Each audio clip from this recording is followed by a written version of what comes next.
Bismillah ar-Rahman ar-Rahim. This is lecture number 1. The name of the paper is Literary Criticism 2. The topic is, which is an essay written by T.S. Eliot, Tradition and the Individual Talent. This lecture is specifically for the students of BS English 6th semester GDC PABI, and it is also for the students of those colleges which are affiliated with Abdul Wali Khan University. This is an extremely important essay, and anyone who wants to get some information about tradition and the individual talent, and especially about its text, because in most of the videos I watched on YouTube, it was discussed elaborately, but no one of them ever discussed the text. So somebody who is interested in the text, and one should be, because the text gives you the most authentic information, so he can listen to this lecture and is welcome to this lecture. So, Tradition and the Individual Talent, written by Thomas Stearns Eliot. T.S. Eliot, T for Thomas, S for Stearns, and this is his full name. We don't need to know a lot about his life in order to understand this essay. However, a little information about his life is important, and that information is, first of all, that he was born in 1888, 26th September, and it was in Missouri that he was born. Missouri is one of the states of America, United States. So therefore, he was basically an American. But later on, he migrated to England in 1914, and when he migrated there, after some time in 1927, he left his US passport for UK citizenship, and he became an Englishman. So he became the UK citizen after these years, and basically, as I said, he was an American. The next important thing which is important in his poetic career is his meeting with Ezra Pound in 1914. This poet and critic, very important one in modern criticism and in modern poetry. He helped T.S. Eliot, and he also helped him in publishing Prufrock and other poems. So he was a great help to him in different ways. Therefore, this meeting was an important one. This is the second important thing which you should remember. The third important thing is about his personality, and that important thing is that he was a very serious person, and secondly, that he was considered as a snob by people. Snob means the person who is proud and who considers the other people, the ordinary people, as termites, or those who are lower in status are not considered respectable by them. So he was considered a kind of snob. So these are the three items, very briefly, which you should remember. That is 1888 and Missouri, 26 September, which tells us that he was an American, and then his migration to England in 1914 and his citizenship of UK in 1927. His meeting with Ezra Pound, and as far as his personality is concerned, his high seriousness, and that he was a snob. We don't directly need this information in this lecture. However, it is important to remember these dates because sometimes these dates and the major information about the character gives us understanding about what the writer writes. Now, coming to the introduction of the essay, this essay was first published in the Egoist.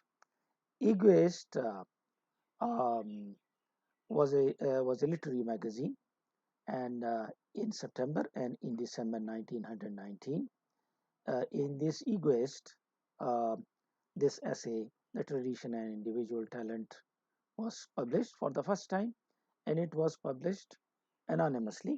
That is, his name was not disclosed.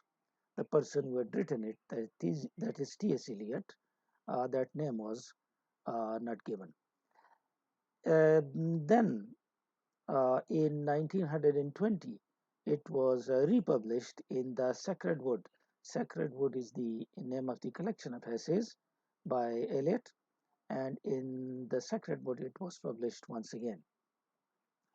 It has a very great influence on the criticism, and that criticism, which started with this essay, is referred to as new criticism or new criticism movement. It actually started with this essay, and new criticism movement, the practices of this movement are that they give very close reading and attention to the stylistic elements of poetry.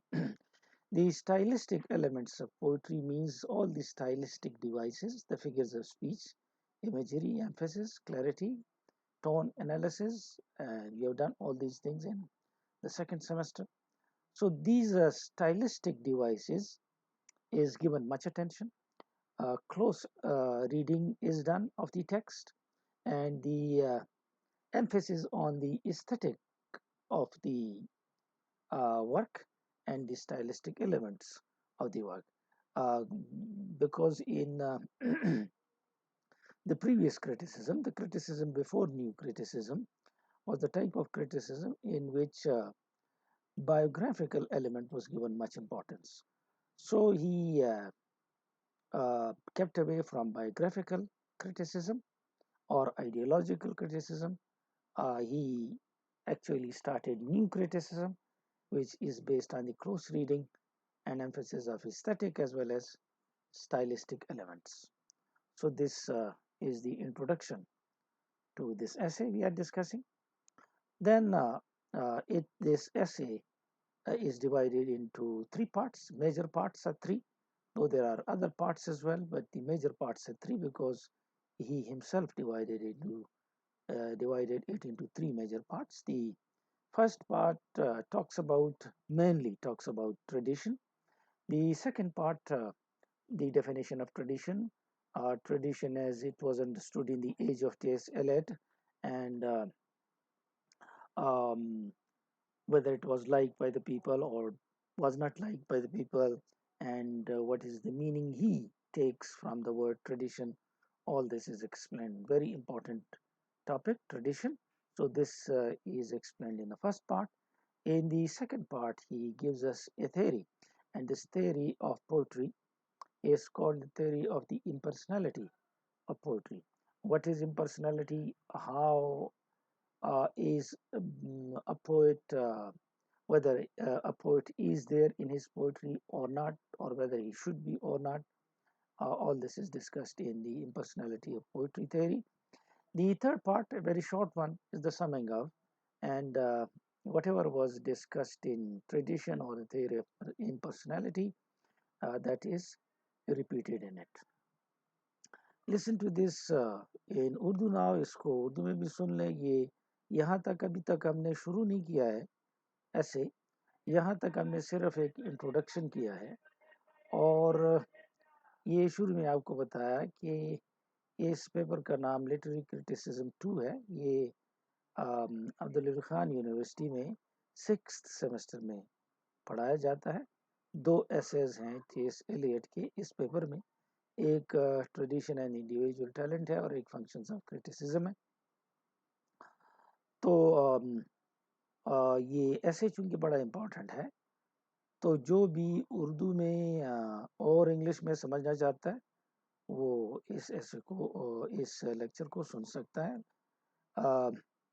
फिर हमने ये पढ़ा कि अगरचे हमें इसकी life के बारे में ज़्यादा तो ज़रूरत नहीं है जानने की लेकिन जब भी आप शायर को पढ़ते हैं या क्रिटिक को पढ़ते हैं कम से कम उसका डेट ऑफ बर्थ और प्लेस ऑफ बर्थ मालूम होना चाहिए तो डेट ऑफ बर्थ 1888 है ये सन है और सितंबर 26 इसका मंथ है और मिजूरी इसका प्लेस है मिजूरी इसलिए डिस्कशन में इम्पोर्टेंट आता है کہ یہ ایک امریکن اسٹیٹ ہے، جس سے پتہ چلتا ہے کہ یہ امریکی تھا، لیکن یہ پھر بعد میں مائیگریٹ ہوا 1914 میں انگلینڈ کو، اور اس نے یو ایس پاسپورٹ ختم کیا، چھوڑ دیا یو ایس سٹیزن شپ کو، اور یو کے سٹیزن شپ 1927 میں اس نے اختیار کی، اور یہ ایک انگلش مین بنا۔ تو یہ شروع میں امریکن اور بعد میں یونائٹڈ کنگڈم کا سٹیزن شپ اس نے لیا۔ اس کی پوئٹک کریئر میں اور کریٹیکل ویوز میں بھی اس کی میٹنگ ازرا پاؤنڈ کے ساتھ ایک امپورٹنٹ میٹنگ تھی۔ یہ ایک ماڈرن شاعر اور ماڈرنسٹک اپروچ رکھنے والا، ہم ماڈرنسٹک کو ڈسکس بھی کریں گے، شاعر تھا اور کریٹک تھا۔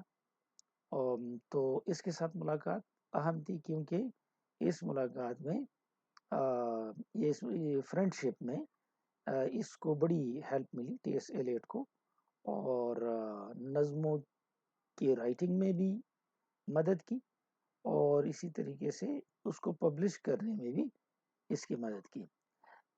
لائف کے بارے میں تیسری جو اہم بات اس کی پرسنالٹی ہے، ایک تو یہ کہ بڑا سیریس بندہ تھا، اور اگرچہ مزاح بھی طنز و مزاح کر سکتا تھا، لیکن یہ تھا سیریس مینلی، اور اس کو ایک سناب سمجھا جاتا تھا، چونکہ یہ ایرسٹوکریٹک فیملی سے تعلق رکھتا تھا، تو یہ چھوٹے لوگوں کو یا جو لوگ زیادہ امیر نہیں ہوتے ان کو کم سمجھتا تھا، کہا جاتا تھا یہ ان کو ٹرمائٹ سمجھتا ہے، تو یہ ایک سناب کے حوالے سے بھی مشہور تھا۔ یہ پوائنٹ ہمیں نسبتاً کام آئے گا جب فنکشن آف کرٹیسزم ہم ڈسکس کریں گے۔ تو یہ اس کی لائف کے بارے میں 3 باتیں ہم نے ڈسکس کی۔ پھر ہم ایسے کی طرف آئے۔ ایسے کی انٹروڈکشن میں ہم نے پڑھا کہ یہ پہلی مرتبہ تو ایگویسٹ میگزین میں شائع ہوا، ایک لٹریری میگزین تھا، اور یہ سپٹمبر کے مہینے میں بھی ہوا اور دسمبر کے مہینے میں بھی ہوا 1919 میں، اور یہ ایک انانیمس ایسے کے طور پہ رائٹر کا نام مینشن نہیں کیا گیا تھا۔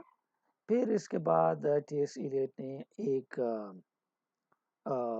کلیکشن کیا ایسیز کا، 1920 میں اس کو پبلش کیا، اور اس کلیکشن میں بھی اس نے اس کو انکلوڈ کیا، ظاہر ہے کیونکہ یہ اس کی کلیکشن تھی تو اب اس کا نام واضح طور پہ، چونکہ یہ بہت انفلوئنشل ایسے ہے، اور اس کا انفلوئنس یہ تھا کہ اس ایسے سے نیو کرٹیسزم کی تحریک چلی۔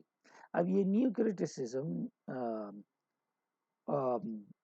جب آپ ہسٹری ڈسکس کریں گے ہم کرٹیسزم کی، تو کن کن ادوار سے کرٹیسزم ہم تک پہنچی، پلیٹو سے لے کر پھر ارسطاٹل اور پھر لانجائنس، آپ کرٹیسزم پڑھ چکے ہیں سارے رائٹرز۔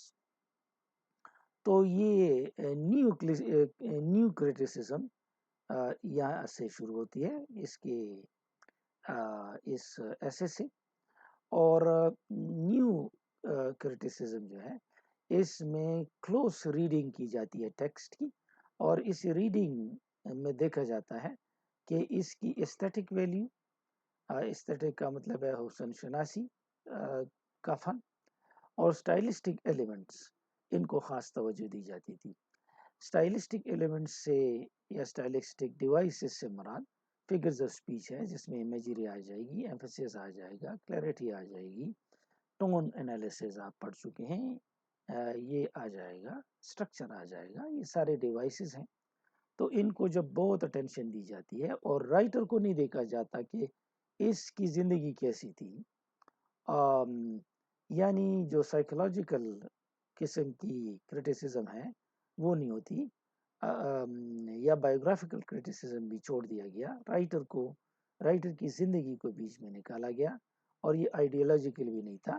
تو اس میں جب صرف سٹائلسٹک ایلیمنٹس اور ایستھیٹک ایلیمنٹس کو دیکھا گیا تو اس کو نیو کرٹیسزم کا نام دیا گیا۔ تو یہاں سے نیو کرٹیسزم کا آغاز بھی ہوتا ہے، اس وجہ سے بھی یہ ایک امپورٹنٹ ایسے ہے، بڑا ڈیفیکلٹ لگنے والا ایسے ہے، چیلنجنگ ایسے ہے، اس کو مینلی 3 حصوں میں ڈیوائڈ کیا جاتا ہے، اور یہ ڈویژن اس کی اپنی ہے ٹی ایس ایل ایڈ کی۔ 3 ڈویژنز ہیں۔ پہلے ڈویژن میں جو مین بات ہے وہ ٹریڈیشن کے بارے میں، ٹریڈیشن کے بارے میں کیا ہے یہ تو ہم پڑھیں گے ابھی ڈیٹیل سے، لیکن ٹریڈیشن اس زمانے میں لوگ پسند کرتے تھے کہ نہیں کرتے تھے، ٹریڈیشن کی ڈکشنری میننگ کیا ہے، ٹریڈیشن کی اس زمانے میں میننگ لوگ کیا لیتے تھے، اور پھر ٹی ایس ایلیٹ کیا میننگ لیتا ہے، اور ٹریڈیشن میں کون کون سی چیزیں امپورٹنٹ ہیں۔ مثلا یہ ہمیں مختلف آئٹمس ٹریڈیشن میں بتاتا ہے کہ ایک ہے ہسٹوریکل سینس، یہ بہت امپورٹنٹ ہے، پھر ہمیں بتاتا ہے کنفارمیٹی کے بارے میں، یہ بھی اسی کا حصہ ہے۔ تو یہ ہیں تو آئٹمز مختلف، لیکن جو مین چیز ہے اس پہلے پارٹ میں وہ ٹریڈیشن ہی ہے۔ دوسرا پارٹ، دراصل یہ جو تھیوری آف امپرسنالٹی آف تھیوری ہے، اس کا آغاز ٹریڈیشن والے حصے کے اینڈ میں ہو جاتا ہے، اور وہ شروع کر دیتا ہے کہ امپرسنالٹی پوئٹری میں کیا معنی رکھتا ہے، شاعر کیا اپنی پوئٹری میں موجود ہونا چاہیے، یا اس کو چاہیے کہ اپنی شاعری سے اپنے آپ کو دور رکھے، اور یہ کیسے دور رکھ سکتا ہے۔ تیسرا جو پارٹ ہے یہ ایک سمنگ اپ ہے، اس میں ٹریڈیشن اور تھیوری آف پرسنالٹی کے بارے میں جو باتیں کی گئی ہیں ان کو ریپیٹ کیا گیا ہے، جس طرح میسیج میں ہوتا ہے، یہ ایک ریپیٹیشن ہے۔ So this was all about the life, a little introduction. You can check the rest of the details in the internet or in any book. The life of T.S. Eliot is available everywhere. Now we will start with the essay itself. And as I told you in the beginning, I have checked a lot of and listened to a lot of videos and audios, and I've read many articles from YouTube. I checked many videos, and then from Google I checked many articles.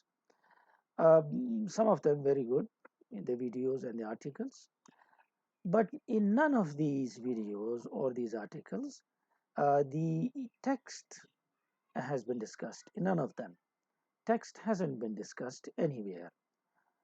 So something which is different in this lecture is that we are taking the text itself, and we will take the items and the meanings from the text.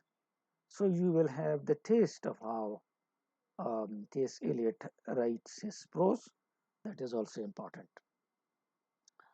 The points or the comments, my comments, are given on the right side of this page. If you point the cursor here, then you can read the comments, or if you put the cursor here, then that place is shown to you, the place about which these comments are given. So we start with this first paragraph. In this first paragraph, he talks about the tradition, and he tells us that tradition was not considered very good by the people of that time, and many people would say that the poetry of that person or Mr. So and so is traditional or too traditional. When the word too is used with something, it becomes negative in meaning. So this tradition was actually the phrase of censure, which means that it was used in that age only for criticism, um, criticism negatively, that it was not considered good by the people.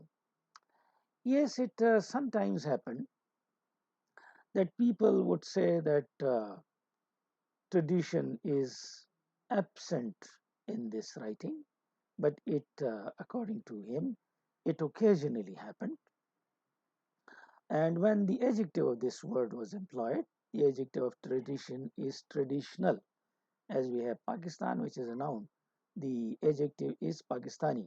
Same is the case with tradition and traditional. It tells us that this word traditional as an adjective is used as a phrase of censure, or for criticizing the tradition.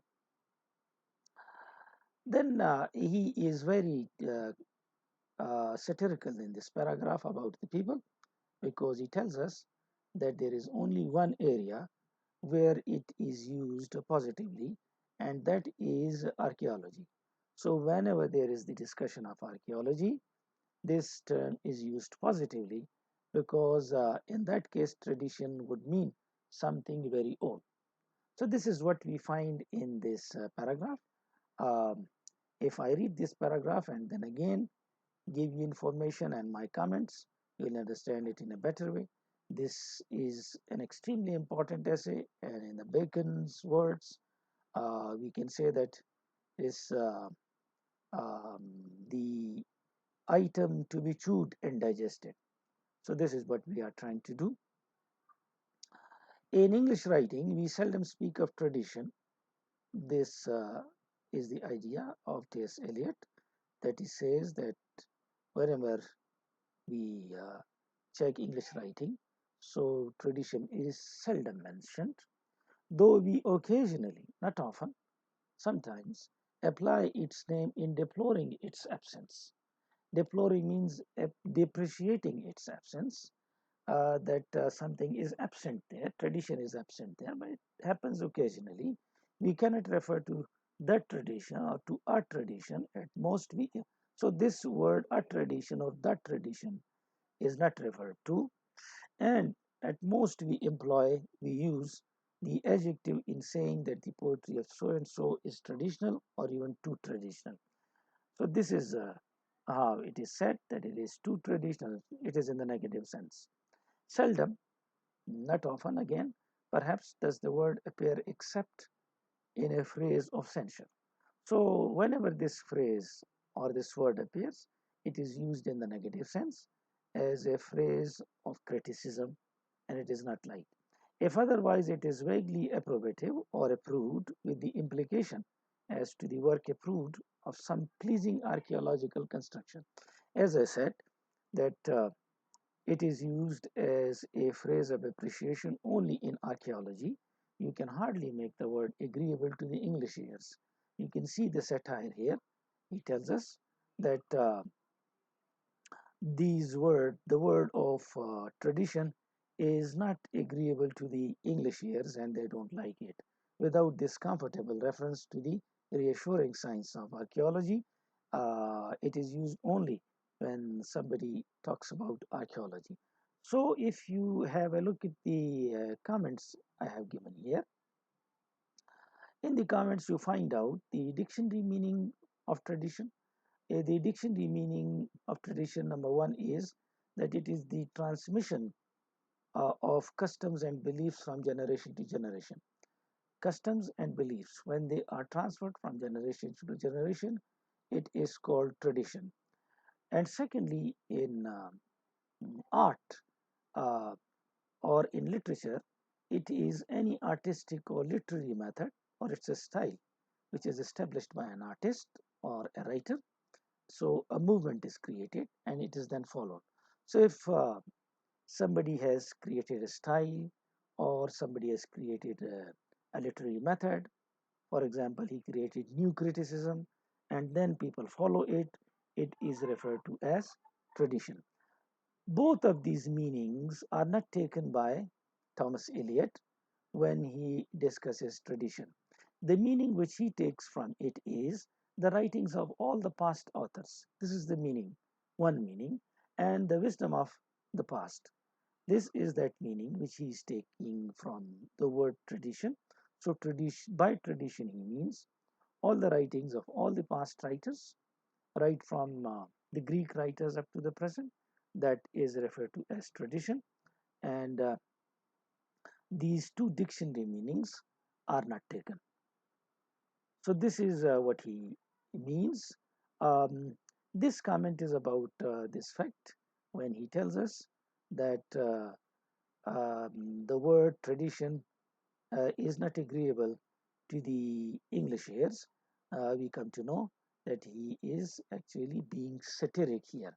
Throughout this paragraph, he is satiric.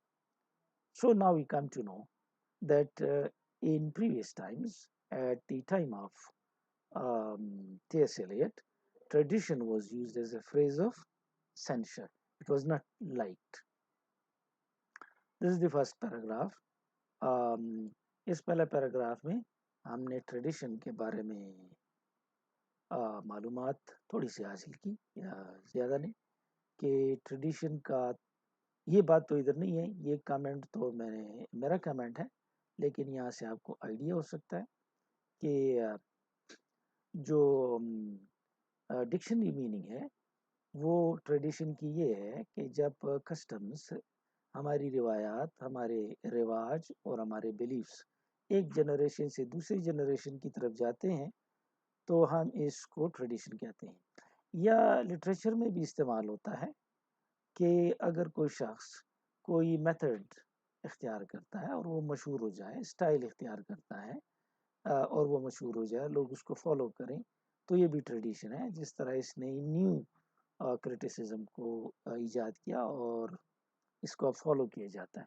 ये दोनों meanings T.S.. Elliot नहीं लेता, ये बाद में हमें बताएगा कि ट्रेडिशन से मुराद वो जो लेता है वो है कि पास्ट की जितनी भी राइटिंग्स हैं और जितने भी राइटर्स ने लिखा है ये सारी ट्रेडिशन कहलाती हैं, और वो उसको विस्डम ऑफ द पास्ट भी कहता है। ये पैराग्राफ एक सेटिरिकल पैराग्राफ है जिसमें वो बताना चाहता है कि जो इंग्लिश पीपल हैं उनको ये लफ्ज़ ट्रेडिशन हजम नहीं होता और वो इसको आम तौर पर इस्तेमाल नहीं करते। किसी शायर की तारीफ के लिए तो कतन इस्तेमाल नहीं करते, और कभी कभार ये इस्तेमाल कर लेते हैं तो ये कहते हैं कि ट्रेडिशनल है या टू ट्रेडिशनल है कोई पोइट्री, जिसका मतलब है कि ये अच्छी नहीं है। तो ये पैराग्राफ हुआ और इसके कमेंट्स भी आपको समझ आ गए। Now we come to the second paragraph. In the very first sentence of the second paragraph, T.S. Eliot tells us that this word is not a word of appreciation, as he told us. It is a phrase of censure. And he continues this idea here that whenever someone is appreciated, whether that poet is living or dead, this word tradition doesn't come there. So it isn't used for the appreciation of a dead or a living writer. Then there is a little digression here, but we cannot call it digression because it is one way or the other attached with tradition. He talks about different nations and different races, that in different nations and in different races, there are different times. Uh, in some age, a nation is creative, so they have this time of creativity, and in some cases, some nations, there is the turn of critical ideas. So some nations become creative in the sense that they only create poetry or different types of things, writings. And in other case, some nation would be only critical. Later on, he will tell us the difference between creative and critical. He'll tell us, as you can see it in these comments also, that this criticism is not an independent discipline. It is, though he praises creativity a lot and he calls it something which is as necessary as is breathing necessary for us. But then he also tells us that this is not an independent discipline. This is the type of, not creativity, I'm sorry, the criticism. It is the type of discipline which depends for its presence on creativity. Whenever there is creativity, then after this thing which is created, the critical work on that creative writing can be done. So this is what he talks about the creative and the critical. We also, in the next essay, which is coming, will try to find out the function of criticism. He tells us that the function of criticism is elucidation, that is, explanation of works of art, and the correction of the taste of the people. So they correct the taste of the people, literary taste, and they explain to them. So this is the function of the critic and the function of criticism. This is told to us in the next essay. So he discusses these two items, that sometimes the nations are creative, some nations, and sometimes in some nations they are critical. Um, then he talks about the English people who tell that the French are more critical. And by saying so, the English person, according to T.S. Eliot, means that they are less uh, creative. They are more critical, by which they mean that they are less creative.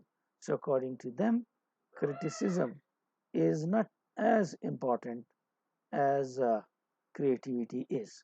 And T.S. Eliot is against this idea that they actually talk about the French people in negative terms, but they actually are praising them because they say that they are more critical, implying that they are less creative.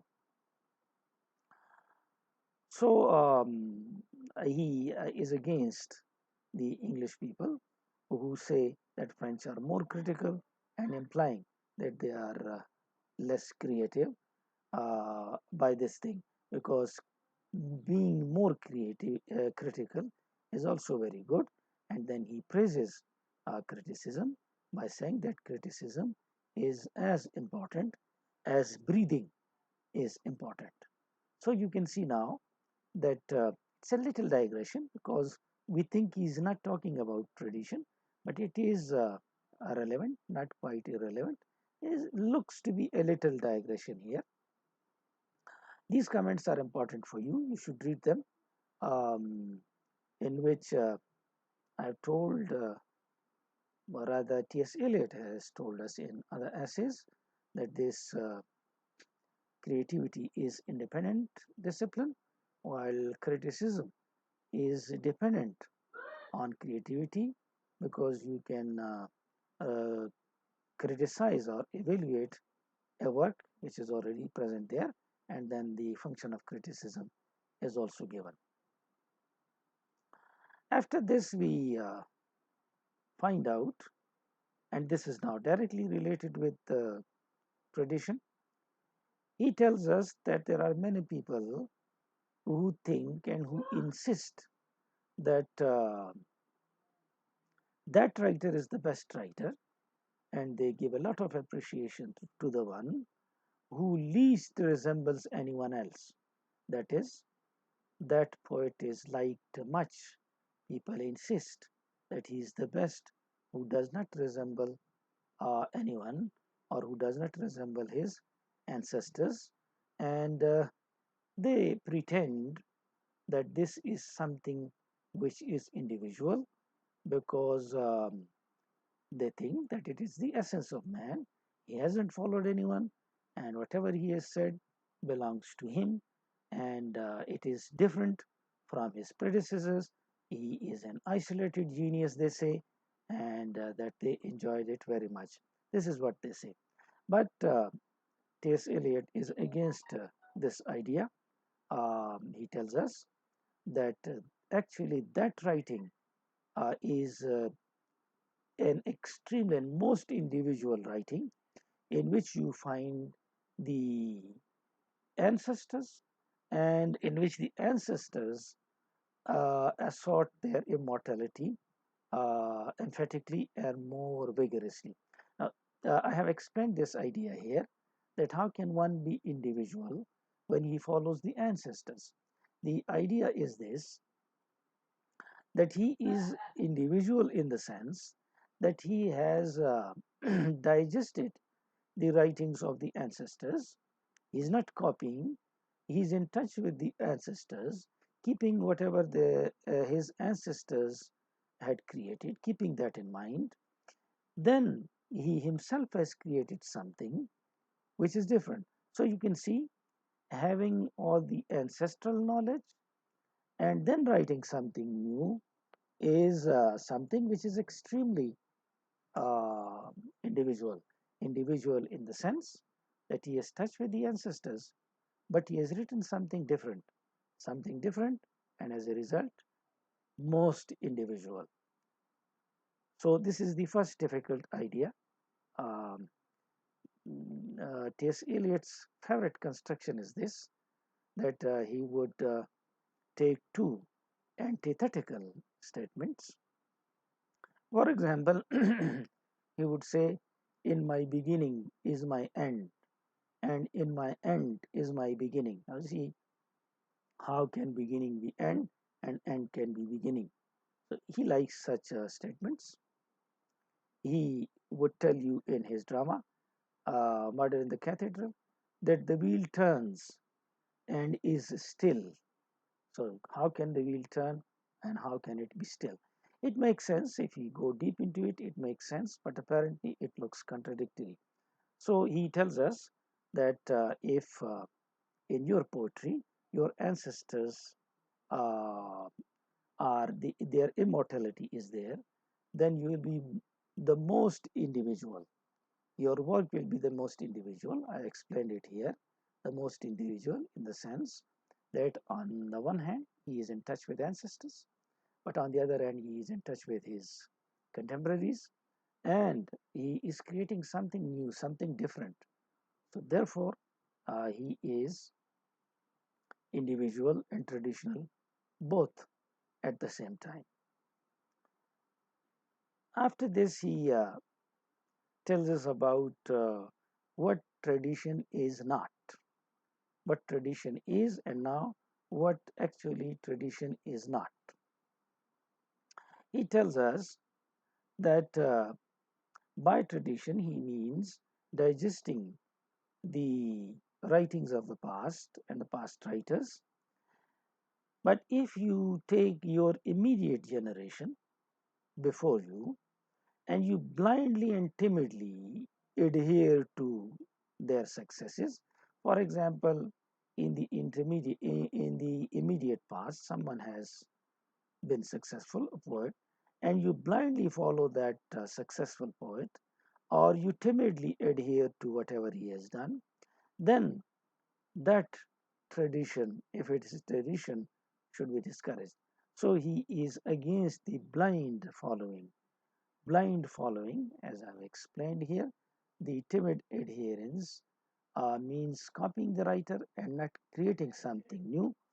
He is telling us what tradition is not.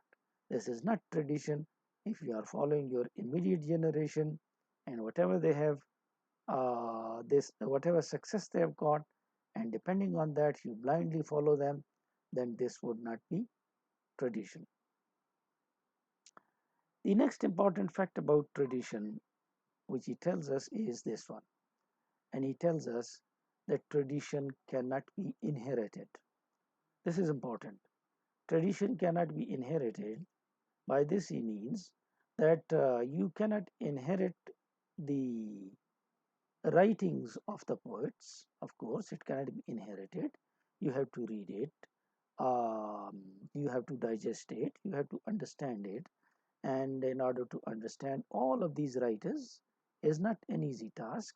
Therefore, he tells us that it is an extremely laborious work. It can be obtained only with great labor. So this is what is. Next comes the historical sense, which is very important. So I'll do this historical sense uh, after I discuss this in Urdu with you. ये हमने दूसरा paragraph किया, मैंने इसकी summary आपको बताई और अपने कमेंट्स को भी मुख्तसर सा डिस्कस किया. आप कमेंट्स को डिटेल से पढ़ें क्योंकि ये एक किस्म की समरी भी हो गई है. अब एक बात तो क्लियर हो गई है कि ट्रेडिशन को टी.एस. एलियट कहता है phrase it was used as a phrase of censure, and as a phrase of appreciation it was never used. تو یہ بات ہو گئی. دوسرا کریٹو اور کریٹیکل رائٹنگ کے بارے میں اس نے بات کی. یہاں تو اتنی ڈیٹیل نہیں ہے لیکن دوسری جگہ پہ یہ ڈیٹیل موجود ہے, اور وہ ڈیٹیل یہ ہے کہ جو کریٹیسزم ہے یہ ایک انڈیپینڈنٹ ڈسپلن نہیں ہے بلکہ اس کا انحصار کریٹو ورک پر ہے. اگر کریٹو ورک موجود ہے جو کہ انڈیپینڈنٹ ہے, کریٹیوٹی انڈیپینڈنٹ ہے, لیکن کریٹیسزم انڈیپینڈنٹ نہیں ہے. یہ کریٹیوٹی کریٹیسزم کو بہت اہم سمجھتا ہے, لیکن ساتھ میں وہ حقیقت بیان کرتا ہے کہ یہ انڈیپینڈنٹ نہیں ہے. اس کریٹیسزم تب ہوگا جب کریٹو ورک موجود ہوگا, تو یہ انڈیپینڈنٹ نہیں ہے. کریٹیوٹی انڈیپینڈنٹ ہے لیکن ہے یہ امپورٹنٹ, اور وہ اس کی اتنی امپورٹنس دیتا ہے جتنی وہ بریدنگ ضروری ہے زندگی کے لیے, تو کریٹیسزم ضروری ہے لٹریچر کے لیے. اور فنکشن آف کریٹیسزم بھی وہ بات نیکسٹ ایسے میں ہمیں بتائے گا کہ کریٹیسزم جو ہے اس کا فنکشن یہ ہے کہ آپ کسی کام کو ایلوسیڈیٹ کریں, ایکسپلین کریں ورک آف آرٹ کو, اور لوگوں کی ٹیسٹ کو صحیح بنائیں, لٹریری ٹیسٹ کو. اور ہمیں ساتھ میں یہ بھی بتاتا ہے کہ جو پوئٹری کا فنکشن ہے یہ ڈیفینیٹ نہیں ہے, مختلف فنکشن اس کے ہو سکتے ہیں, لیکن جو کرٹیسزم ہے اس کا فنکشن بالکل ڈیفینیٹ ہے, اور وہ یہ ہے کہ اس کا مقصد ہے چیز کو, ورک کو ایویلیویٹ کرنا, ورک آف آرٹ, اور لوگوں کی ٹیسٹ کو بھی ڈیولپ کرنا اور ٹھیک کرنا. تو یہ تھوڑا سا لگتا ہے کہ اس نے اپنے ٹاپک کو چھوڑ دیا, لیکن چھوڑا نہیں ہے, یہ ویسے لگتا ہے ایسے ہے. تو یہ کریٹیوٹی اور کریٹیکل ورک کی بات کرتا ہے. کہتا ہے ہمارے جو انگریز لوگ ہیں تو وہ کہتے ہیں کہ جو فرینچ ہیں یہ زیادہ کریٹیکل ہیں, یا جس کا مطلب وہ یہ لیتے ہیں کہ کریٹیو نہیں ہیں, اور یہ ان کے لیے قسم کی بد تعریفی ہے فرینچ لوگوں کی. لیکن ٹی ایس ایلیٹ ان کا مذاق اڑاتا ہے, اس کو کہتا ہے کہ کرٹیسزم تو ہے, یہ تو اتنا ہی امپورٹنٹ ہے جتنا امپورٹنٹ بریدنگ ہے. تو اس جگہ پر ٹی ایس ایلیٹ امپورٹنس بیان کرتا ہے اور کریٹیکل فیکلٹی کو پریس کرتا ہے. تو ظاہر ہے کریٹیوٹی کی طرح تو گریٹ یہ نہیں ہے, لیکن ٹی ایس ایلیٹ اس کو کمپیئر نہیں کرتا کریٹیوٹی کے ساتھ. وہ ہمیں فیکٹ بتاتا ہے کہ یہ بھی امپورٹنٹ ہے, بریدنگ کی طرح امپورٹنٹ ہے, اور کریٹیوٹی بھی امپورٹنٹ, لیکن یہ ڈیپینڈنٹ ہے کریٹیوٹی پر. اب یہ ڈائریکٹلی ریلیٹڈ ہے یہ بات ٹریڈیشن کے ساتھ. اب کو بہت ساری معلومات ہونی چاہیے ٹریڈیشن کے بارے میں, پھر جو بھی پیپر میں آتا ہے وہ آپ لکھ سکتے ہیں. اب ٹریڈیشن پہ میں ایکسپیکٹ کرتا ہوں کہ آ سکتا ہے, یہ پہلا پارٹ ہے. تھیوری آف پرسنالٹی بہت امپورٹنٹ ہے, اس پہ آ سکتا ہے. یہ دو حصے ہیں اور یہ دو کوشچنز بن سکتے ہیں اس ایسے پر.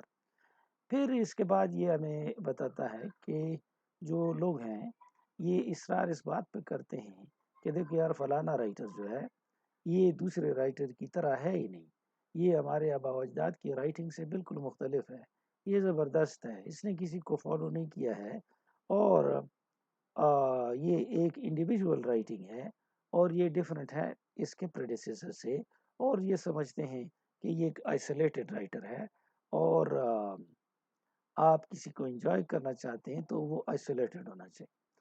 تو ٹی ایس ایلیٹ اس کے ساتھ بالکل ایگری نہیں کرتا, اور ان کے خلاف بات کرتا ہے کہ اصل انڈیویجول وہ ہے جو اینسسٹرز کے ساتھ ان ٹچ ہو, اور اس کی رائٹنگ میں اینسسٹرز جو ہیں اپنی امورٹلٹی شو کریں.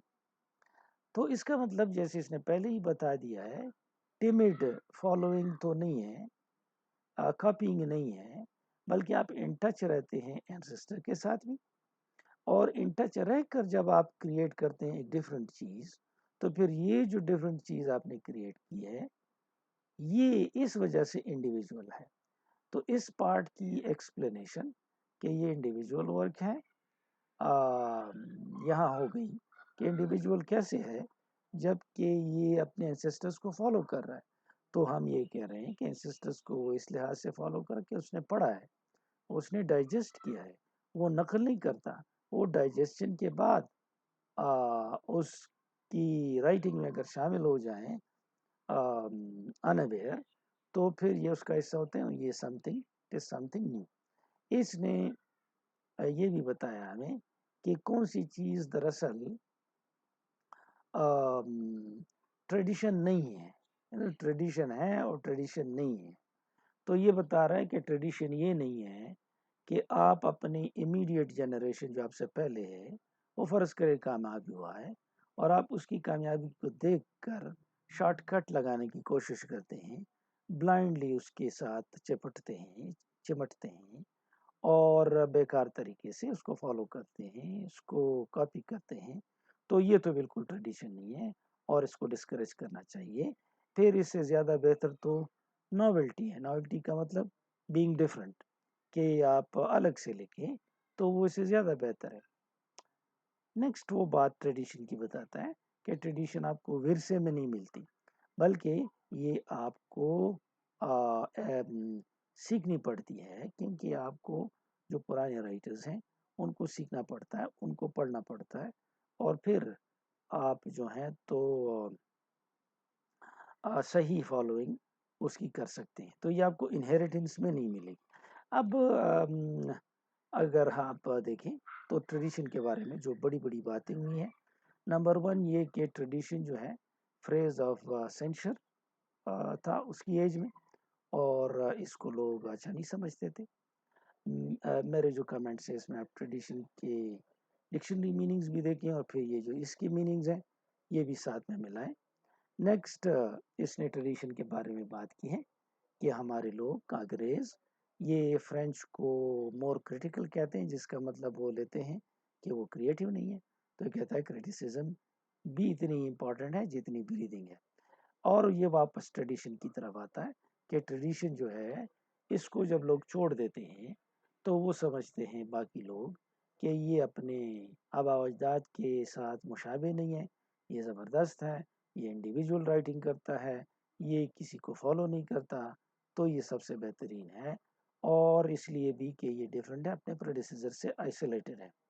ٹیسیلیٹ اس کی مخالفت کرتا ہے اور یہ ہمیں کہتا ہے کہ اگر اس کی رائٹنگ میں اس کے انسسٹرز پائے جائیں اور اس کے انسسٹرز اپنی امورٹلٹی کو ثابت کریں، امورٹلٹی ان کی موجود ہو، تو یہ سب سے زیادہ individual part of his work ہوگا. انڈیویجول اس سینس سے کہ ایک لحاظ سے وہ ان ٹچ رہا ہے، انسسٹرز کو بھی پڑھا ہے، اور پھر ان کو پڑھنے کے بعد ڈائجسٹ کرنے کے بعد اس نے اپنی ایک نئی چیز کریٹ کی ہے. تو یہ تو اور زیادہ انڈیویجول ہوا کیونکہ اس نے اینسسٹرز کو بھی پڑھا ہے. نیکسٹ ہمیں بتاتا ہے کہ ہم اگر اسی طریقے سے فالو کریں گے کہ ٹریڈیشن کو کہ ہم اپنی امیڈیٹ جنریشن والوں، تو یہ پھر صحیح بات نہیں ہوگی. تو دیکھیں میں پھر آپ کو بتا دوں ٹریڈیشن کے بارے میں کہ یہ فریز آف سینچر سمجھا جاتا تھا. دوسرا یہ کہ لوگ انسسٹ کرتے تھے کہ ٹریڈیشن کو چھوڑا جائے، اگر کوئی ریزمبل نہ کرے تو یہ بہترین ہے. یہ بالکل اٹیچ بات ہے ٹریڈیشن کے ساتھ. اور یہ کہ ٹریڈیشن یہ نہیں ہے کہ آپ بلائنڈلی فالو کریں اپنے جنریشن کو، آپ سے پہلے کی جو امیڈیٹ پہلے کی جنریشن ہے. تیسری بات کہ جو ٹریڈیشن ہے یہ آپ انہیریٹ نہیں کر سکتے، بلکہ یہ ورثے بھی نہیں مل سکتی، بلکہ یہ آپ لیبر سے، محنت سے یہ کریں گے، لیں گے، سیکھیں گے. The most important part in the discussion of tradition here now is historical sense. T.S. Eliot tells us that tradition involves historical sense, and then he defines historical sense with the help of some difficult phrases, and we'll try to explain these difficult phrases.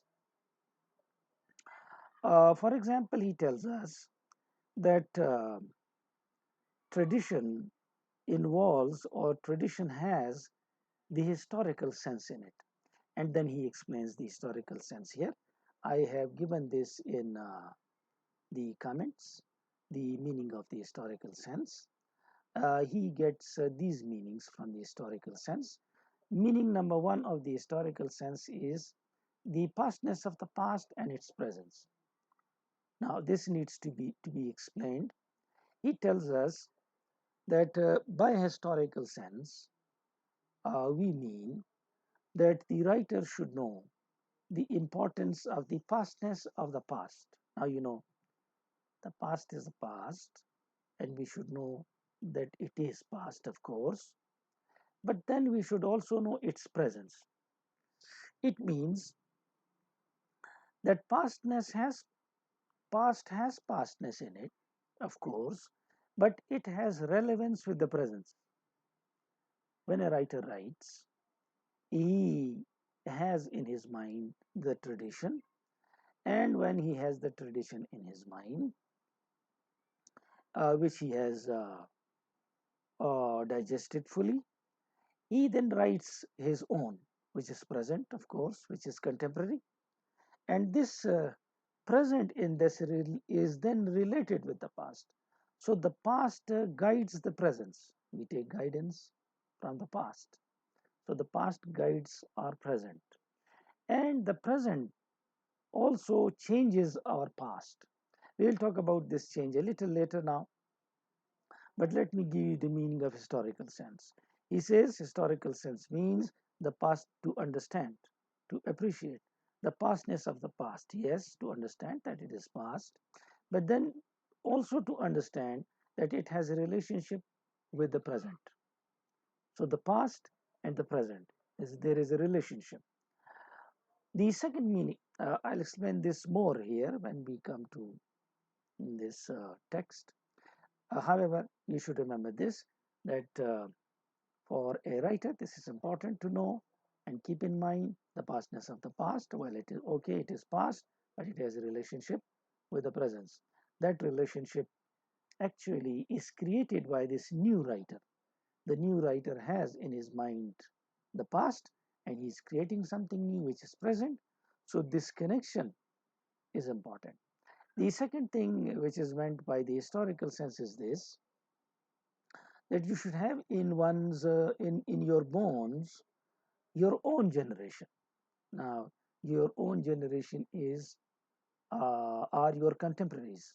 So you should have your in your bones as a writer means that you should study your own generations, and then you should have in your bones the literature of Europe, um, which is the widest sense, and then you should have the literature of your own country. So you see your own generation, which is also important, but less important than the literature of your own country, and literature of your own country is less important in literature of Europe. But these three joined together should be there in your bones, should be there in your mind. You should have studied these uh, writers. So this is the sense which he takes by the historical sense, that you should keep in mind the pastness of the past and the present, and that you should keep in mind whatever is written by your own generation, whatever is written by your own country people, whatever is written by the writers of Europe. This is what he means by the phrase historical sense.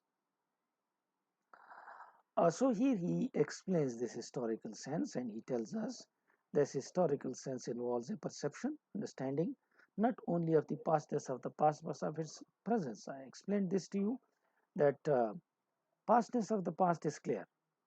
Past is past, but its presence means that you are in the present moment, and all these writers of the past in your mind. So this is that presence of the past which has a relationship with the present,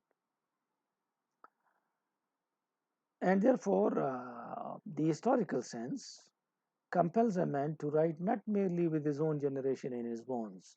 As I told you, you should know about your own generation and whatever they have written.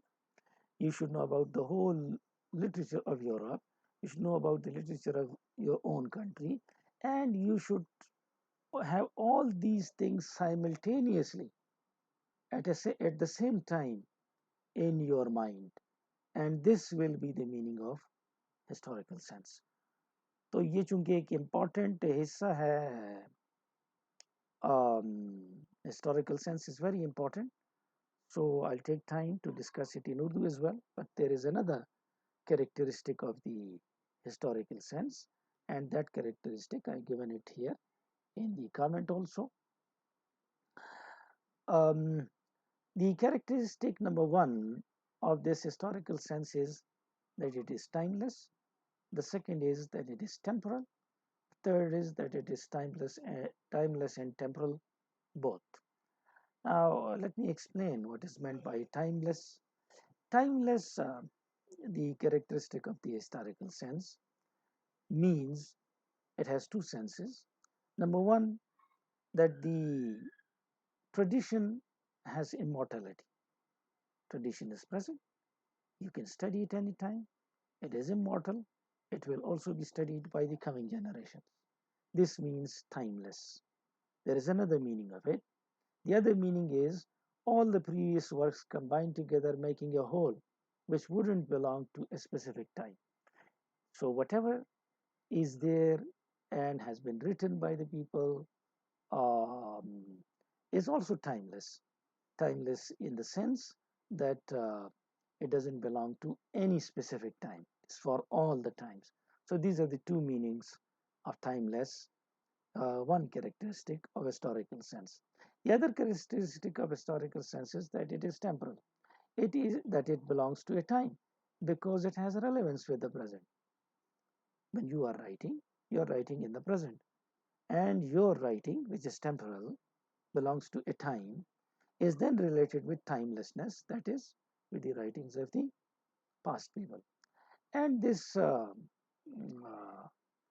historical sense is at the same time timeless and temporal. It means that on the one hand, it is timeless because it relates to the past and to the past writings.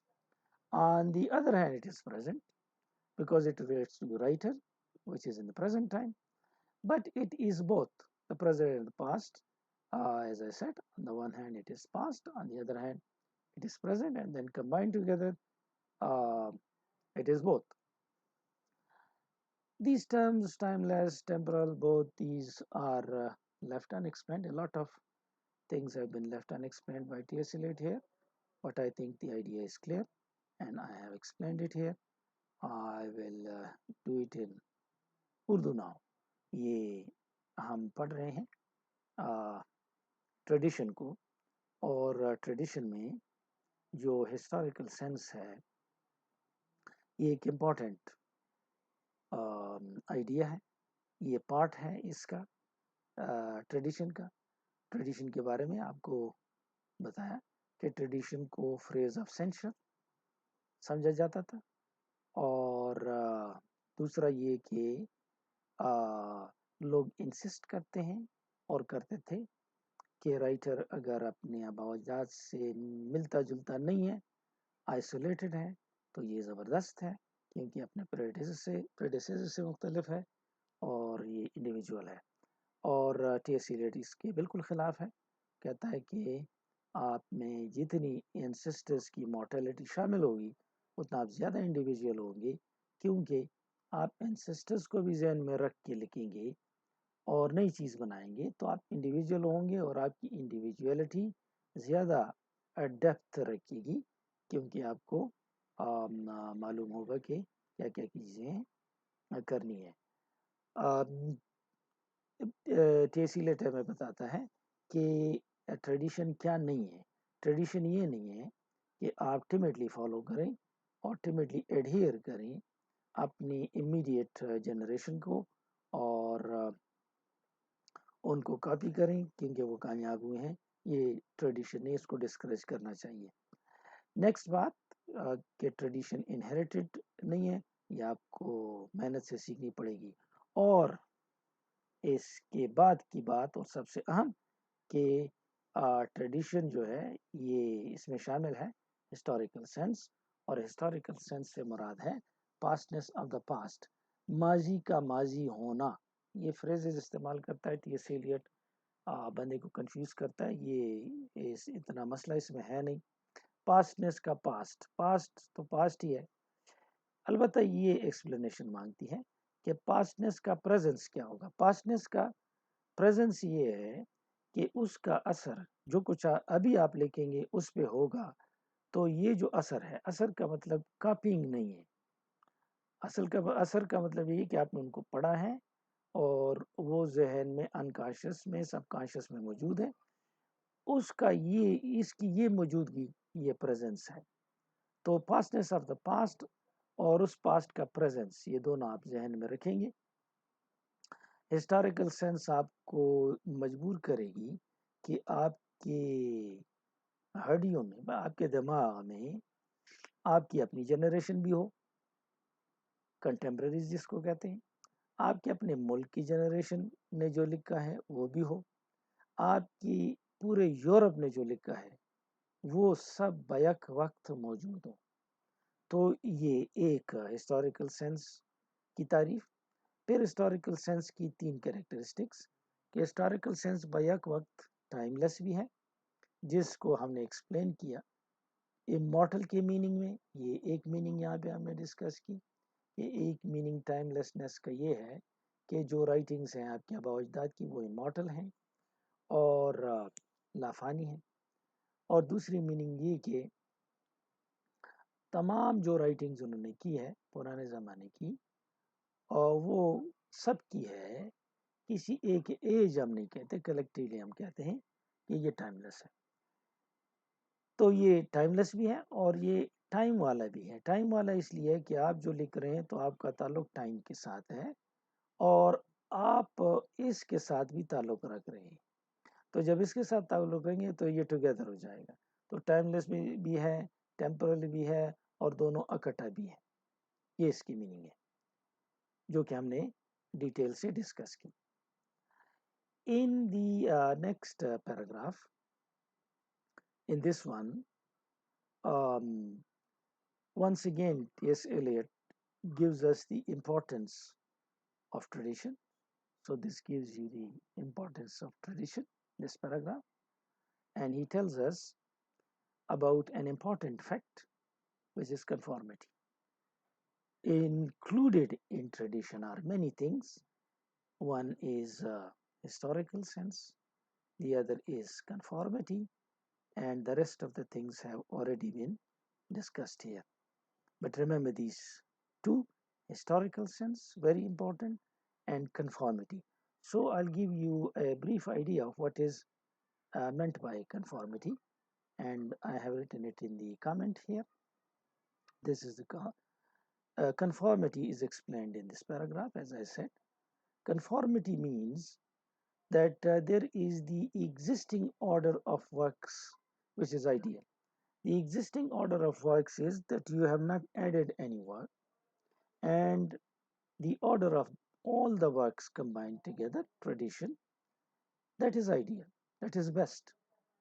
Then you write something, that something is new. So new thing is introduced and it is pushed into this old thing or old work. When you push your work, which is the new work, you introduce it to this previously written work, then the whole existing order is slightly changed. And this new item is accommodated, this is readjusted, and a kind of readjustment takes place. This readjustment of the new into the old is referred to as conformity. I'll explain it in Urdu as well, but you should try to understand it in English. As I said, uh, there is the existing order of works. All the works are in order, and this is the best. When you want to put something new into it, this order will be changed a little because you are introducing something new. So that order is changed slightly and readjustment takes place. That is, this new thing is taken into that old thing. When this is taken into it and is not rejected, this is referred to as conformity. um, एक अहम item है conformity, हिस्सा है tradition का। मैं इसको उर्दू में भी बता दूं। कंफॉर्मिटी ये है कि जो चीज़ें रिटन चीज़ें मौजूद हैं उनकी तरतीब मौजूद है, ये आइडियल तरतीब है, ज़बरदस्त है। लेकिन जब आप एक नई चीज़ लिखते हैं और वो इसमें दाखिल करना चाहते हैं तो वो या तो इसको एक्सेप्ट करेगा या इसको रिजेक्ट करेगा।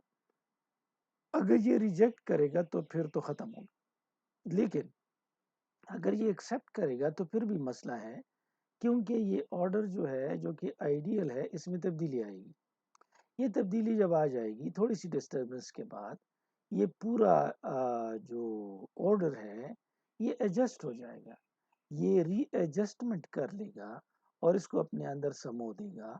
और ये समोना जो है अपने अंदर, ये कंफॉर्मिटी कहलाता है। It's very important.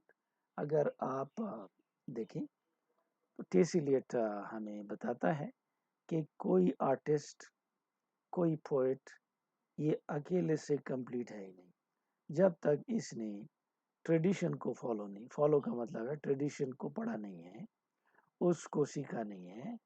तो ये जो है ये अकेले में कंप्लीट पोएट नहीं हो सकता और इसका रिलेशन होना चाहिए डेड पोएट्स और आर्टिस्ट के साथ। लेकिन ये जब नई चीज़ लिखेगा तो नई चीज़ जो है ये इस पुराने में शामिल होगी। पुरानी चीज़ तो आइडियल है और पुराना ऑर्डर आइडियल, तरतीब आइडियल है। जब आप नई चीज़ शामिल करेंगे तो ये जो पुरानी तरतीब है जो आइडियल है ये मॉडिफाई हो जाएगी, ये चेंज हो जाएगी। और ये जब थोड़ी सी चेंज हो जाएगी, पूरा ऑर्डर थोड़ा सा चेंज हो जाएगा, तो ये इसमें अपने आप को एडजस्ट कर लेगा, समो देगा। और ये जो समोना है ये कंफॉर्मिटी के नाम से पहचाना जाता है। सो ये नेक्स्ट आइटम हुआ।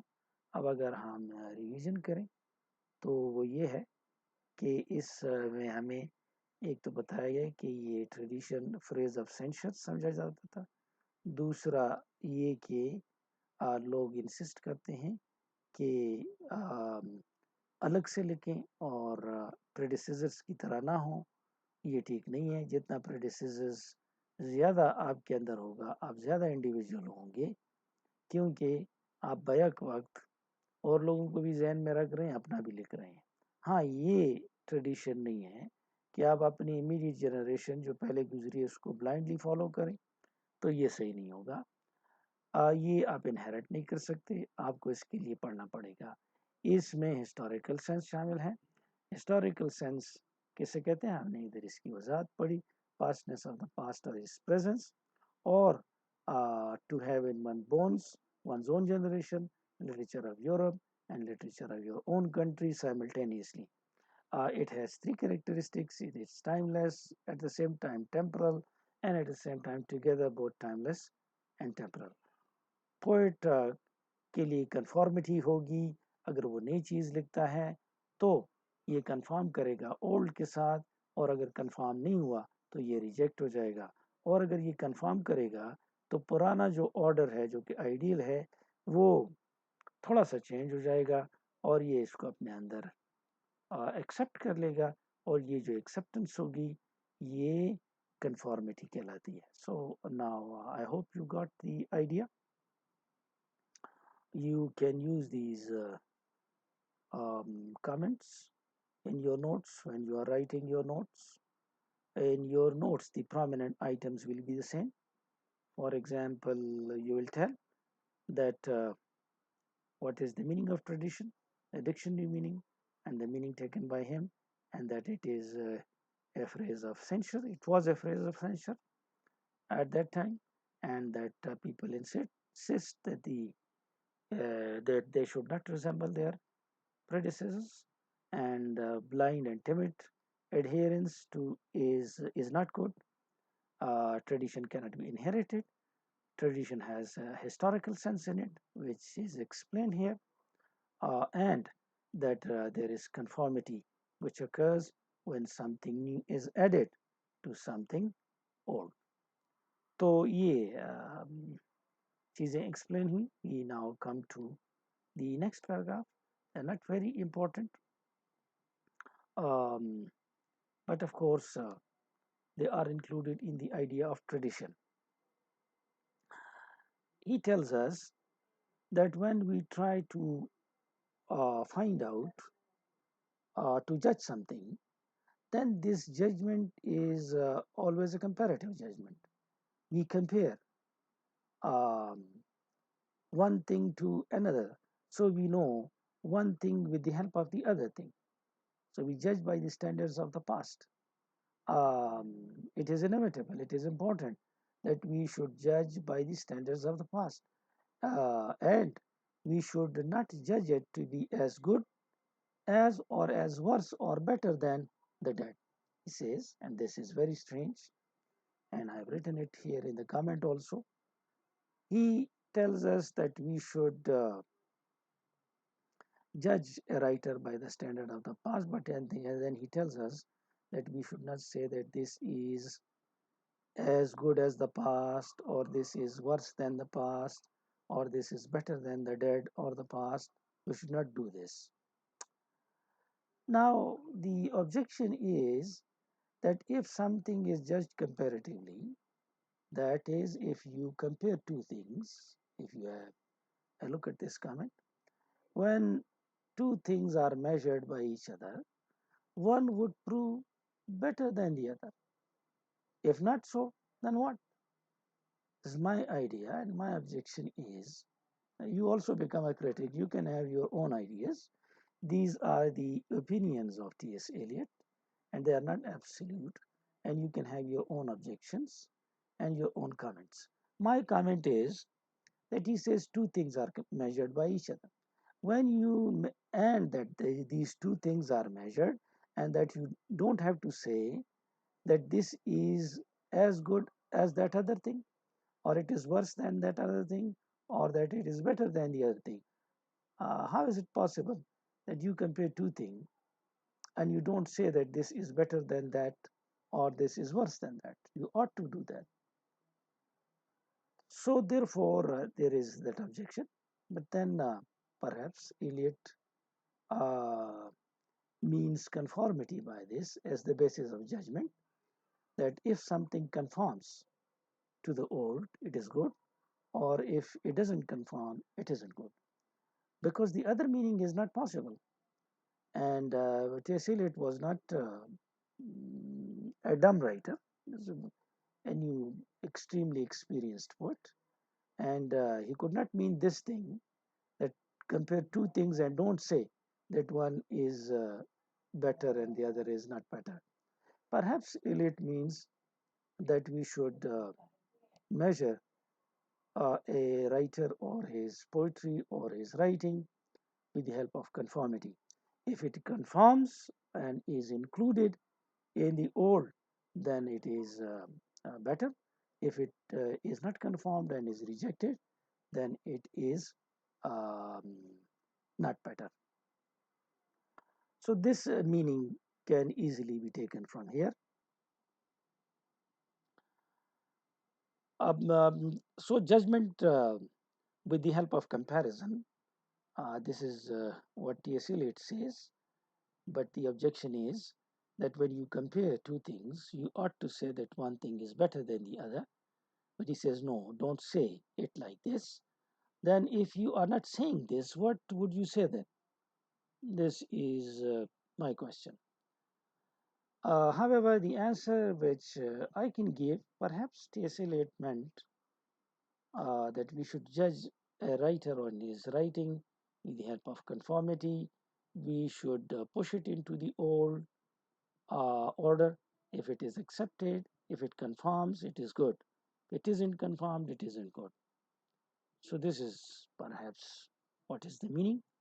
Otherwise, comparative judgment ought to give you the idea that one is better than the other.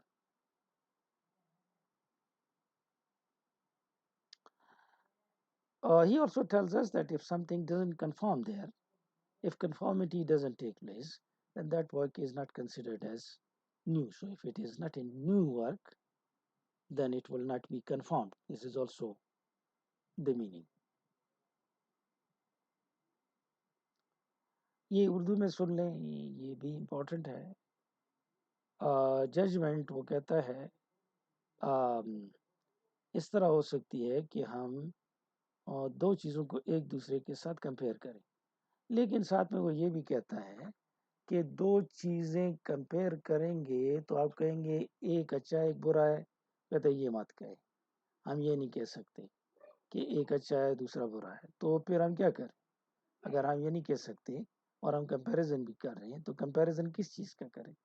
मेरा ज़ाती ख्याल ये है कि इससे मुराद कन्फॉर्मिटी है. अगर कन्फॉर्मिटी होती है और वो ओल्ड न्यू को समो लेता है अपने अंदर, तो फिर तो ये ठीक है. और अगर नहीं समोता, तो कन्फर्म नहीं करता, तो फिर ये वर्क नया है ही नहीं. नया वर्क वो होगा जो कन्फर्म भी करेगा ओल्ड के साथ. और ओल्ड के साथ कन्फॉर्मिटी कैसे होगी? अगर वो नया वर्क है तो वो ऐसे होगी कि ये राइटर अपने जहन को अपने जहन में पुराने सारे राइटर्स को रखेगा और इन पुराने राइटर्स को जहन में, क्योंकि उसने उसको पढ़ा होगा, जहन में रखते हुए जो नई चीज़ वो लिखेगा वो एक्चुअली नई चीज़ होगी, जिसमें झलक ज़रूर होगी पुरानों की, लेकिन वो झलक होगी, वो कॉपिंग नहीं होगी. अब ये खुद भी शक में आ गया है इसको, जिस तरह मैंने आपको कहा कि अगर आप कंपैरेटिव नहीं करते तो फिर आप क्या करेंगे? तो साथ में आप अगर हम कंफॉर्मिटी को लेते हैं तो टेसिलिएट कहता है कि ये जो टेस्ट है ये आप बड़े एहतियात से अप्लाई करें, क्योंकि ये इसमें गलती का इम्कान है. कौन सी चीज़ें जो कन्फर्म करती हैं ये तो आपने डिसाइड करना है, क्योंकि पुराने वर्क खुद तो डिसाइड नहीं करते ना, क्रिटिक ही डिसाइड करेगा.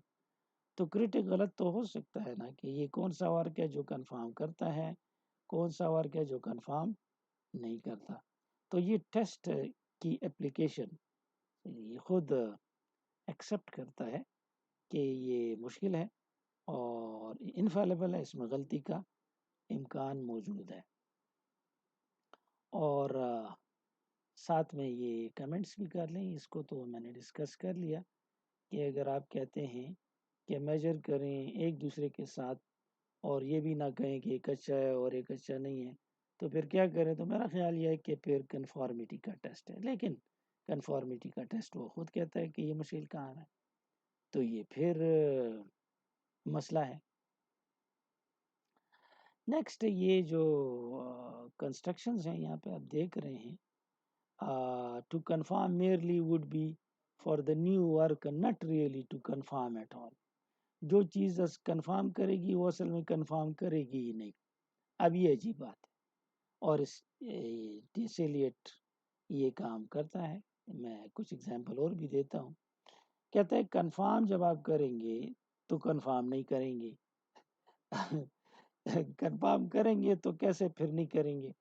उसका मतलब ये है पहले कंफर्म का कि जब आप कॉपिंग करेंगे, नकल करेंगे, और तो ये पहला कंफर्म असल में कॉपिंग आप समझ लें. तो अगर आप कंफर्म करेंगे और इससे मीनिंग लेंगे कॉपिंग का, तो ये तो कंफॉर्मिटी हुई ही नहीं. तो ये इसका मतलब है. और मैंने आपको बताया इस किस्म की कंस्ट्रक्शन बहुत ज़्यादा हैं इसकी राइटिंग्स में, ये इसकी पसंदीदा है. ये एंटीथेटिकल स्टेटमेंट्स, कंट्रडिक्टरी स्टेटमेंट्स देता है. मसलन ये मर्डर इन द कैथेड्रल में बोलता है the wheel turns and still, पहिया घूम रहा है और पहिया स्टॉप है. इसकी वजाहत तो है, वैसे ये नहीं है कि वो गलत कह रहा है, ये सही कह रहा है, लेकिन इसकी वजाहत है. इसी तरीके से वो कहता है इन माई बिगिनिंग इज़ माई एंड, मेरे आगाज़ और मेरा अख्तिताम है। इसकी भी वजाहत है, ये नहीं कि वजाहत नहीं है। तो माना ये है कि ये जो पहला कन्फर्म है इसका मतलब कॉपिंग है, जो सेकंड कन्फर्म है इसका मतलब न्यू है। तो अगर आप कॉपिंग कर रहे हैं तो आप असल में पर कन्फर्म कर ही नहीं रहे हैं। नेक्स्ट में ये जो बताता है कि ये मसला है, ये हम गलती कर सकते हैं। तो ये तो फोरशेडो हुआ पहले कमेंट में, मैंने कहा कि ये एक मसला है। तो जजमेंट जो है ये गलत हो सकती है, और मैंने आपको बताया जजमेंट से ये मुराद कंफॉर्मिटी शायद लेता है, और यही मुनासिब वजाहत हो सकती है इसकी। In this next paragraph of the first part, we are a little away from the end of the first part. In this next paragraph, he explains, exposition means explanation, of the relation of the poet to the past. What relationship the poet has with the past. He gives us three ideas. He tells us that the past can be considered as a lump. As a lump means together as a whole. This is one thing. Now, this whole thing as a lump, if you take the past as a lump, as a whole thing, as a bolus, which means a mass of substance, if you take the past like this, then this is not possible. It is indiscriminate and it is not possible. The whole of the past cannot be taken. One idea, the relationship of the poet with the past, he cannot take all the past at the same time. So this is indiscriminate bolus, because you cannot find one thing, differentiate one thing from the other. If you take it as a whole, it's not possible. The second is that you cannot depend upon one or two admirations. In the past, a few people had admired someone. That also cannot be considered. And the third idea is that there is a period in the past in which people have appreciated this writer. If this one preferred period praises the writer, then this is something desirable. So three ideas are given here. And these three ideas are taken then in the same paragraph again. He tells us that this first idea of taking the whole as a lump, this taking the whole as a lump is not possible. Then he tells us about the true private admirations, tells us that this may be important for an inexperienced young poet. That is, he would like, this inexperienced young poet would like these one or two private admirations, but not an experienced one. And about this third item, he tells us that it is desirable supplement, that it can be desired by people and it can be loved and it is desirable. So the first one, which is taken as a lump, is not possible. It is indiscriminate. The second is important only for inexperienced poets. The third is a desirable supplement, and this is how he explains this. He is explaining the relationship of the poet to his past. Exposition means to exploit. He can take it as a lump, which is not possible. He can depend on two private admirations, which is the characteristic of an inexperienced person. or one preferred period. Yes, this is desirable and it is a desirable supplement. These things are here discussed. This is the first course is inadmissible, not possible. The second is important experience of youth, inexperienced one. And the third is a pleasant and highly desirable supplement. So you can see this is now explained. Um, there is also a controversial statement here which needs explanation. But before this explanation, I'd like to do it in Urdu first, and then I'll come to this important part. Art never improves, but that material of art never quite the same, is never quite the same. Very difficult statement. इसको उर्दू में सुन लें. उर्दू में ये बताता है कि हम tradition continue करता है सारे पार्ट में कि रिलेशनशिप पोइट का पास्ट के साथ किस तरह हो सकता है या किस तरह नहीं हो सकता. अगर वो पास्ट को एज ए लंप ले ले जिसमें एक चीज़ दूसरे से डिस्क्रिमिनेट नहीं है, मुख्तलिफ नहीं है, तो ये तो परमिसिबल नहीं है, ये तो सही नहीं है, इम्पॉसिबल है. दूसरा चीज़ अगर हम ले लें, दो दो प्राइवेट एडमरेशंस अगर ले लें तो ये एक इनएक्सपीरियंस्ड पोइट को पसंद होगा, एक्सपीरियंस्ड को नहीं होगा.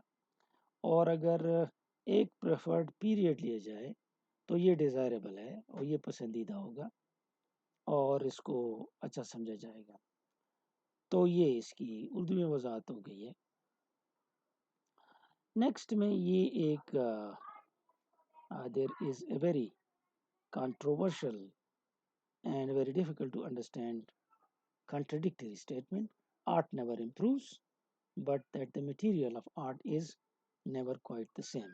So we will explain this idea in this next go. So here we go with this to deal with this statement. Art never improves, but that the material of art is never quite the same. I have told you before that he sometimes uses contradictory statements, but they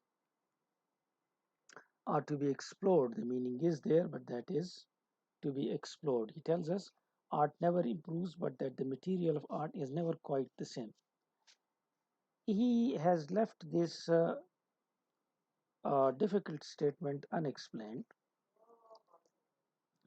and I have tried to explain it by taking help from the internet.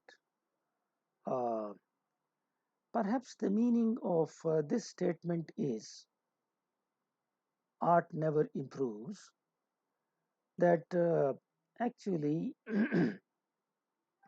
whatever is written, for example, Charles Dickens wrote novels, or other people wrote stories or dramas, and they were very popular then, and people liked them then, so they are very good. They remain the same, they do not change. There's no improvement in them. But we are changed. The standards we are following, they are changed. The world around it has changed. And we are looking at that work now from this perspective. And from the new perspective, it would look different. Perhaps this is the meaning. You should remember that this has not been explained by T.S. Eliot himself, and we are explaining it. We don't know what he meant by this, but we come to the conclusion that perhaps the meaning is this, that art remains the same. Whatever has been written is the same, but our mind, our perspective keep on changing. So art is the same art. If it was good, it would still remain good, but our point of view has changed, our ideas have changed, our standards have changed, and as a result, we think that that thing is not good or it is different. So we can say it is different, but we should not say it is not good. So therefore, he tells us Art never improves, but the art material is never quite the same. یہ جو statement ہے بڑا مشکل statement ہے اور کنٹریڈکٹری بھی لگتا ہے، اور وہ یہ اس کے لیے اب یہ کمنٹ پورا لکھ لیں، کچھ نیٹ سے میں نے لیا ہے، کچھ اپنا لکھا ہے۔ مطلب اس کا کیا ہو سکتا ہے کہ وہ کہتے ہیں آرٹ امپروو نہیں ہو سکتا۔ کیوں نہیں ہو سکتا؟ آپ ذرا سوچیں، آپ خود بھی سوچیں نا ایز اے اسٹوڈنٹ، آرٹ کیوں امپروو نہیں ہوتا؟ آج اگر آپ آرٹسٹ ہیں، فرض کریں 20-22 سال کی عمر میں، تو جب آپ کی عمر 80 سال ہوگی اور آپ نے بہت سارا پڑھا ہوگا، تو کیا آپ کی امپروومنٹ نہیں ہوگی؟ تو اب ٹیسیلیٹ تو اتنا کم عقل تو وہ ہے نہیں کہ وہ یہ مانا لے، تو اس کا مطلب یہ کہ وہ کچھ اور مانا لے رہا ہے۔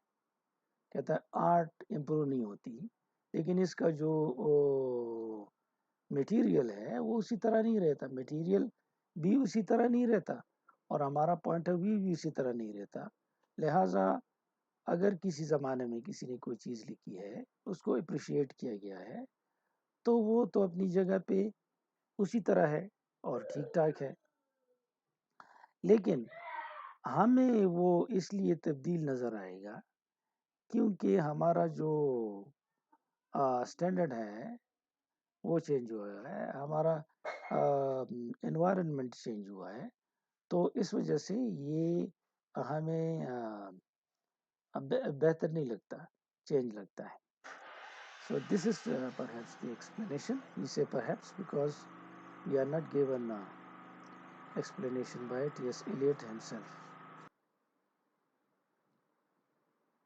تو یہ تو ایکسپلینیشن ہو گئی ہے، art never improves but that the material of art is never quite the same. The idea is very strange, as I said, and this was the possible explanation. In the next 2-3 lines, we will discuss this thing. If you have a look at this comment, we will discuss that the poet's own mind is not as important as the mind of Europe. Now, the poet's own mind is clear because people have minds, but countries do not have minds.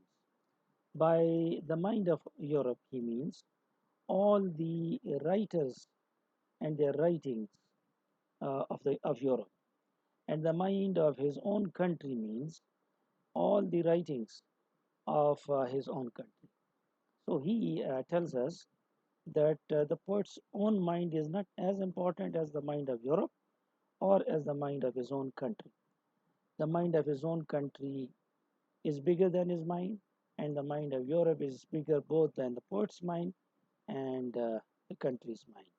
یہ next جو آپ کو pink میں نظر آ رہا ہے، اس میں ہم یہ پڑھیں گے، پڑھتے ہیں کہ جو یورپ کا مائنڈ ہے، جس سے مراد ہے یورپ کی رائٹنگ، یورپ کی ذہن، یورپ کی رائٹرز، یہ سارے یہ رائٹر کے ذہن سے زیادہ اہم ہے کیونکہ اس میں بہت ساری رائٹنگ شامل ہیں۔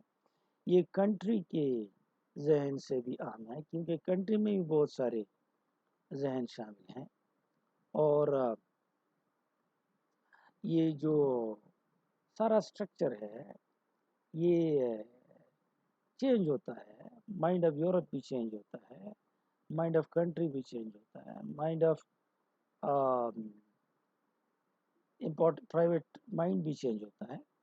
یہ جو ساری چینجز ہیں یہ دراصل ڈیولپمنٹ ہے۔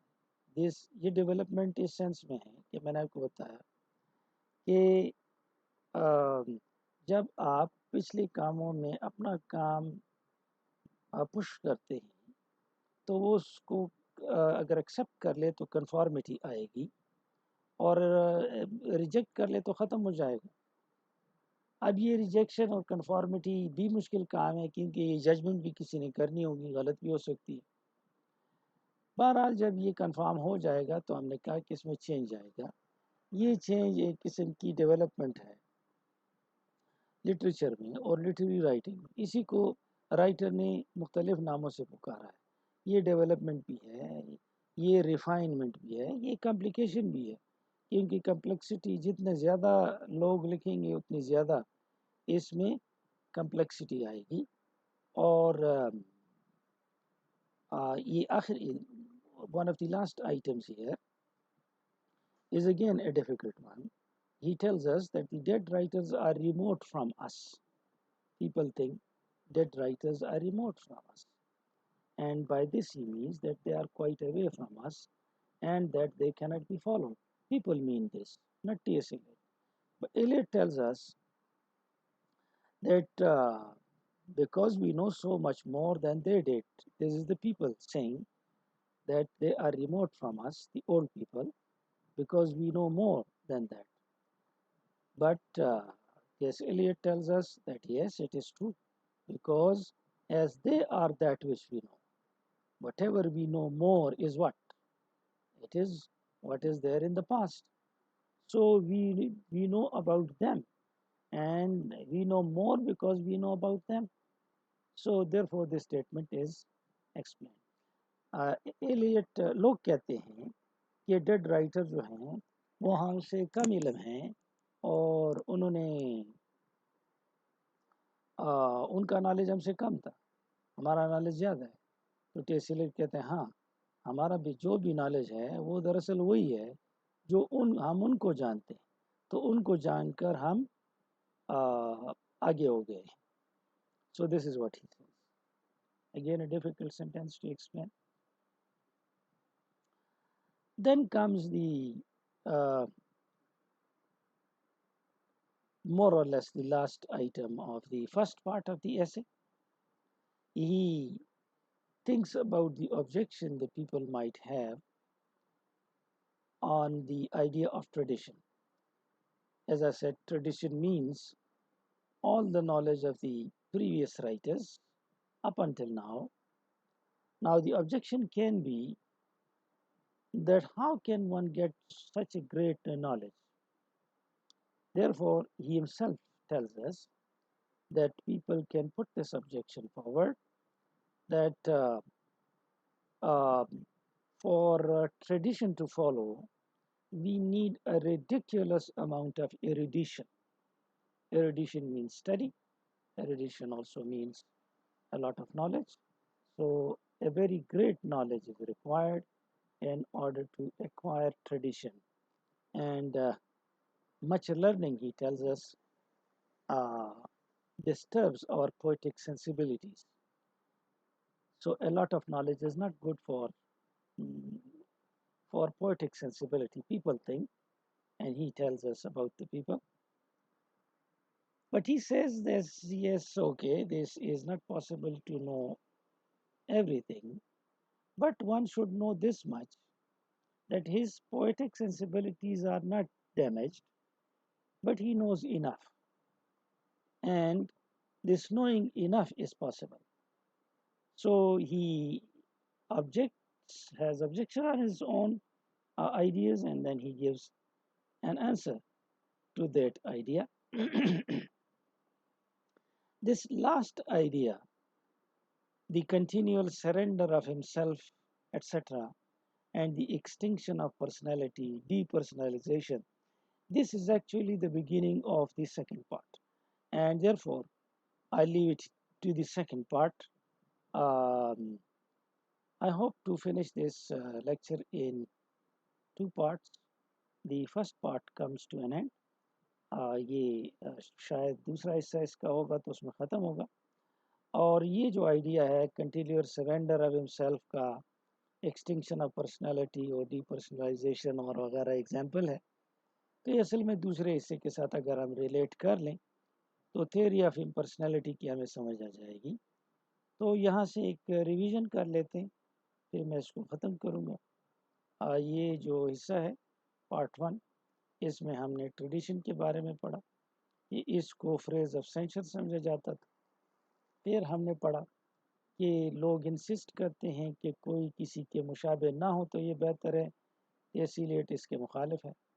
کوئی آئسولیٹڈ ہو تو بہتر ہے، سکتے، اسی لیے اس کو صحیح نہیں سمجھتا.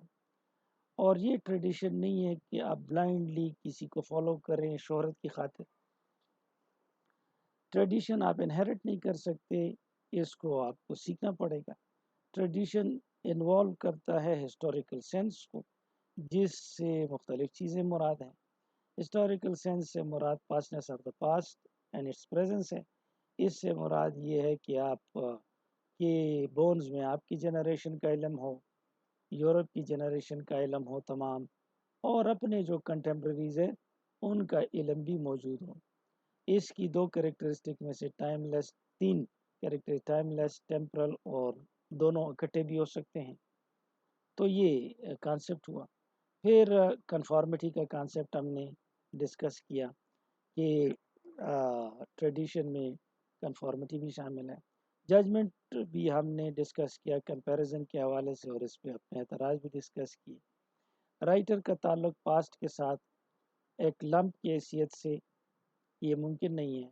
2 اور 3 ایڈمریشن یہ انیکسپیرینس لوگوں کا کام ہے. 1 پریفرڈ پیریڈ یہ ڈیزائریبل ہے اور یہ بہتر ہے. تو یہ ہم نے پڑھا. پھر ہم نے یہ بھی پڑھا کہ آپ کے ذہن سے آپ کی کنٹری کا ذہن بہتر ہے، آپ کی کنٹری کے ذہن سے یورپ کا ذہن بہتر ہے، جس میں بہت ساری چیزیں شامل ہو جائیں گی. یہ بھی پڑھا کہ جو تبدیلی آ جاتی ہے یہ تبدیلی ڈیولپمنٹ بھی ہے، ریفائنمنٹ بھی ہے اور کمپلیکیشن بھی ہے.